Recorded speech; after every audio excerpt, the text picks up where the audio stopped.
जो चुनाव के मौके पर हमारे बीच में है और हमारे बीच में ऐसे ही दो नेता बैठे हुए हैं जो हमारे लिए तन मन धन से कांधे से कांधा मिलाकर कदम से कदम मिलाकर हमारे शाना व शाना साथ चलने का काम करते हैं। तो मैं ऐसे दो नेताओं के लिए सबसे पहले नारा लगाने का काम करूंगा और उससे पहले देश और प्रदेश के जो दो नेता हैं जिन्होंने इस देश से भ्रष्टाचार को खत्म किया, जिन्होंने अत्याचार को खत्म किया, जिन्होंने हमारी माता और बहनों को सम्मान दिलाने का काम किया, दलित हो, पिछड़ा हो, गरीब हो, गुरबा हो, किसी भी समाज का, किसी भी जाति का व्यक्ति हो, उसे सम्मान दिलाने का इसी देश के दो नेताओं ने काम किया। एक देश के नेता हमारे भाई मोदी जी और दूसरे भाई प्रदेश के अंदर योगी जी।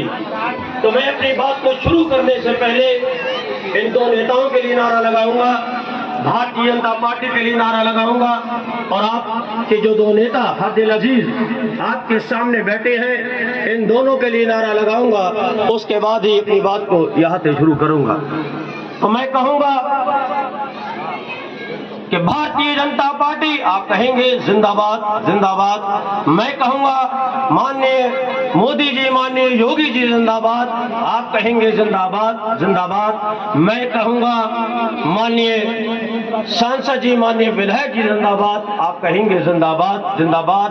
दोनों हाथ उठाकर आपको ये नारा लगाना है जैसे मैं लगाऊंगा, भारतीय जनता पार्टी, भारतीय जनता पार्टी, माननीय मोदी योगी जी, माननीय मोदी योगी जी, माननीय सांसद माननीय विधायक जी, माननीय सांसद माननीय विधायक जी, बहुत बहुत धन्यवाद। के मौसम में आज आपके दातागंज के अंदर आपके दो मेहमान, दो मुख्य अतिथि आपके इस पंडाल के अंदर मौजूद हैं। साथियों, आज इस चुनाव की बेला पर मैं आप सबका यहाँ आने पर आपका धन्यवाद करता हूं और आपकी तरफ से आपके जो दो नेता हरदिल अजीज, आज के मुख्य अतिथि हमारे भाई आपके हरदिल अजीज, आपके नेता, आपके दिलों में बसने वाले और आप इनके दिलों में बसने वाले ऐसे आपके माननीय सांसद जी और आपके ऐसे माननीय विधायक जी, मैं आप सबकी तरफ से इनके आने पर भी इनका शुक्रिया अदा करता हूं। साथियों, ये भारतीय जनता पार्टी की सरकार, आप ये देख रहे हैं 2014 से लेकर लगातार अब तक के देश में चल रही है। माननीय मोदी जी, हमारे माननीय प्रत्याशी नैना गुप्ता जी हमारे बीच में मौजूद है। मैं इनका आप सबकी तरफ से हार्दिक स्वागत और अभिनंदन करता हूं। साथियों, देश के अंदर भारतीय जनता पार्टी की सरकार माननीय मोदी जी के नेतृत्व में चल रही है। आपने ये देखा है कि जब से देश के अंदर माननीय मोदी जी ने नेतृत्व करना शुरू किया है, गरीब रहा हो, लाचार रहा हो, पिछड़ा रहा हो या फिर अल्पसंख्यक या दलित समाज रहा हो, कोई भी अछूता नहीं रहा। ऐसी ऐसी योजनाएं हमें भारतीय जनता पार्टी की सरकार ने देने का काम आपके सामने किया है। साथियों, इसी तरह से प्रदेश के अंदर हमारे नेता माननीय योगी जी के नेतृत्व में भारतीय जनता पार्टी की सरकार चल रही है और आप ये देख रहे हैं कि किस तरह से माननीय योगी जी गरीब की चिंता करने का काम आपके सामने कर रहे हैं। चाहे उन्हें मकान देने की बात हो, चाहे उन्हें अनाज देने की बात हो, चाहे उन्हें गैस का सिलेंडर देने की बात हो, चाहे उनको स्वास्थ्य कार्ड देने का बात हो, चाहे माता बहनों की सम्मान करने की बात हो, सबसे आगे अगर सरकार काम कर रही है तो वो भारतीय जनता पार्टी की सरकार काम कर रही है। मेरे दोस्तों, हमें ये समझने की जरूरत है, हमने वोट तो कई सरकारों के लोगों को दिया, कई पार्टियों को दिया, हमारे यहाँ सारे भाई बैठे हुए हैं, आपने लगातार वोट देने का काम किया होगा। लेकिन मेरे दोस्तों, आज ये आपके सामने है, आज हमारे सामने है कि जो देश की जो दो नेता हैं, माननीय मोदी जी और माननीय योगी जी, ना तो ये कभी पैदा होंगे और ना कभी इन जैसा कोई नेता पैदा हो सकता है। मेरे दोस्तों, मेरे भाइयों, मैं मुसलमान हूँ तो मैं तो ये कह सकता हूँ, ये मुस्लिम समाज के भी नेता हैं, आप कैशव समाज के लोग हैं, तो मैं ये कह सकता हूँ कि ये देश के और प्रदेश के दो नेता हैं, ये कैशव समाज के भी नेता हैं। अगर आप ये दलित समाज के हैं तो मैं ये कह सकता हूँ कि ये दलित समाज के भी नेता हैं। अगर आप यहाँ किसी भी जात बिरादरी के लोग बैठे हुए होंगे तो मैं तो यही मानता हूँ, अगर आज देश के अंदर, प्रदेश के अंदर कोई नेता है हम लोगों का, तो माननीय मोदी जी, माननीय योगी जी है। अब हमारा देश के अंदर कोई नेता नहीं है। मेरे साथियों, मेरे दोस्तों, कोई ऐसा ही नहीं मैं ऐसे ही कह रहा हूं कि हमारे नेता हैं।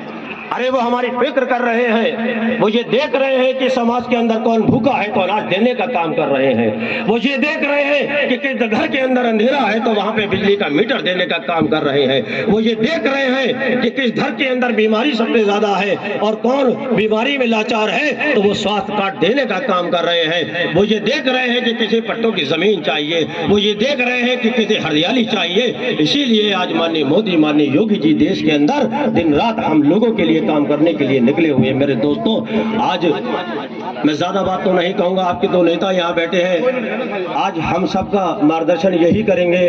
तो मेरे दोस्तों, मेरे साथियों, मैं यही कहना चाहता हूँ कि आज कहीं ना कहीं भारतीय जनता पार्टी के साथ वो समाज आया है जिस समाज को हमेशा भारतीय जनता पार्टी से दूर रखा गया, मुस्लिम समाज को। तो आप समझ सकते हैं कि जब मुस्लिम समाज भारतीय जनता पार्टी के साथ आ रहा है तो अन्य समाजों की मैं क्या बात करूं, वो तो पहले से ही भारतीय जनता पार्टी के गीत गाता है, उनकी जय जयकार करता है। लेकिन आज मुस्लिम समाज भी भारतीय जनता पार्टी के साथ खड़ा है, भारतीय जनता पार्टी की जय जयकार करने के लिए खड़ा है। तो मैं बस यही कहना चाहता हूं मेरे दोस्तों, मेरे बुजुर्गों, मेरे भाइयों, दातागंज नगर पालिका से जो हमारी बहन नैना गुप्ता जी खड़ी है, इनके हाथों को मजबूत कर दो, इन नेताओं के हाथों को मजबूत कर दो, इन नेताओं की बात को मान लेना जो ये कह कर जाए, क्योंकि मैं जानता हूं आप इनसे प्यार करते हैं, मोहब्बत करते हैं, आप इनकी बात को कहीं टाल नहीं सकते। क्योंकि ये जो जनप्रतिनिधि आपके बीच में बैठे हैं, ये ऐसे जनप्रतिनिधि हैं, शायद प्रदेश में छोड़ो, देश में छोड़ो, मैं तो ये कह सकता हूँ आप इनका कहीं पर भी गाड़ी रोक कर बात कर सकते हैं, हाथ पकड़कर अपना काम करा सकते हैं। ऐसे नेता ना देखने को मिले हैं और न कभी आपको देखने को मिलेंगे। मेरे दोस्तों, ये ऐसे सीधे साधे सच्चे नेक इंसान आपके सामने, मैं कहूँ देवता का रूप है, तो शायद मैं यहाँ गलत नहीं होऊंगा। मेरे दोस्तों, बस यही कहना चाहता हूँ कि माननीय मोदी जी, माननीय योगी जी के हाथों को मजबूत करें। यहाँ से आप ये मान लें कि मोदी जी चुनाव लड़ रहे हैं, योगी जी चुनाव लड़ रहे हैं, माननीय सांसद जी चुनाव लड़ रहे हैं, माननीय विधायक जी यहाँ से चुनाव लड़ रहे हैं। आपको इस तरह से यहाँ से लग जाना है और इतने वोटों से इस नगर पालिका को जिताकर भेजना है कि माननीय विधायक जी का मान सम्मान, माननीय सांसद जी का मान सम्मान दिल्ली तक इतना बढ़ जाए कि ये कहे कि वाह क्या दातागंज के लोग थे, क्या वहां के आवाजी थे कि आप लोग की बात मानते हुए इतनी भारी बहुमत जिता दिया कि आज प्रदेश के अंदर अगर कोई नगर पालिका सबसे ज्यादा वोट से जीती है तो वो दातागंज है। मेरे भाइयों, इनके सिर पे हमें ताज सजाना है कि याद रखना, अगर कहीं पर भी हमने जरा भी भूल कर दी तो हम इसकी खता सदियों तक भुगत नहीं पाएंगे। और जीत तो ये जीत रही है, लेकिन अब ये बात है कि प्रदेश में पहले नंबर पे जीतना चाहिए। बस मेरा ये आपसे अनुरोध है कि मैं आपको एक बात और बता दूं, इसी दातागंज विधानसभा के अंदर आपको मुस्लिम समाज का वोट भी मिलने वाला इन्हीं दो नेताओं की वजह से है, क्योंकि इन्होंने कभी भी किसी भी समाज को अपने पास आने से रोका नहीं है। जो भी समाज इनके पास आया है, इन्होंने काम करने का काम किया है। आज ये वही वजह है कि आज हर समाज की अगर मैं बात करूं, किसी भी समाज की, सर्व समाज की बात करता हूं, आज इनके साथ जुड़ा हुआ है। और आज जितने भी विधानसभा क्षेत्र में या लोकसभा क्षेत्र में जितने भी कार्यक्रम लग रहे हैं, इसीलिए वहां पर उत्साह नजर आ रहा है। और इन दो नेताओं की वजह से आपको यहाँ का चुनाव जिताकर भारतीय जनता पार्टी को, मेरे दोस्तों, भेजना है। हमारी बहन यहाँ खड़ी हुई है, मैं ये हमारी बहन खड़ी हुई है, इनके मान सम्मान को बढ़ाते हुए ये समझ लीजिए ये हमारी बहन है, आप सबकी बहन है, आप सबका कहीं ना कहीं इनसे रिश्ता है, मेरा भी इनसे बहन का रिश्ता है मेरे दोस्तों। तो मैं ये चाहता हूँ कि इन्हें भारी बहुमत से यहाँ से जिताकर भेजना, और ये मैं वादा कर जाता हूँ मुस्लिम समाज का वोट भी यहाँ से आपको मिलने का काम होगा, क्योंकि आज मैं यहाँ पर रात के लगभग 1:30 या 2-3 बजे तक यहाँ रुकने वाला हूँ। समाज के बीच में जाऊंगा, एक एक घर में जाऊंगा, उन्हें माननीय मोदी जी की योजनाओं के बारे में बताऊंगा, और यहाँ से वोट इंशाअल्लाह ताला इन दो नेताओं के कहने पर यह मिलने वाला है। तो हमें इन दो नेताओं की बस बात को मानते हुए, इनका मान और सम्मान रखते हुए हमें यहाँ से भारी बहुमत से जिताना है। तो दोस्तों हाथ उठाकर यहाँ जो दो नेता बैठे हैं इन्हें विश्वास तो दिलाओ कि जो आपकी बहन आपके बीच में खड़ी है इन्हें कितना वोट देने का काम करोगे। देख लीजिए, मान ले ये आपके कार्य हैं, ये आपकी मोहब्बत है, ये आपका प्यार है जो यहाँ आपको नजर आ रहा है। साथियों पता नहीं कब कौन मर जाए, मैं इस मंच से वापस जाऊं और मर जाऊं ये कोई पता नहीं है, ये तो ऊपर वाला ही जानता है। लेकिन मैं यहाँ ये बात कहकर जाता हूँ कि आपको ऐसे दो नेता मिल नहीं पाएंगे, क्योंकि इन्हें मैंने बहुत करीब से देखा है, बहुत करीब से देखा है कि ये गरीब मजलूम बेसहारा शोषित पीड़ित लोगों के लिए दिन रात खड़े रहते हैं, निस्वार्थ खड़े रहते हैं। इनकी बाहें आपके लिए खुली है, इनके घर और दरवाजे आपके लिए खुले। दोस्तों इनका मान सम्मान हमें बस बढ़ाना है। इसी के साथ मैं अपनी बात को बहुत बहुत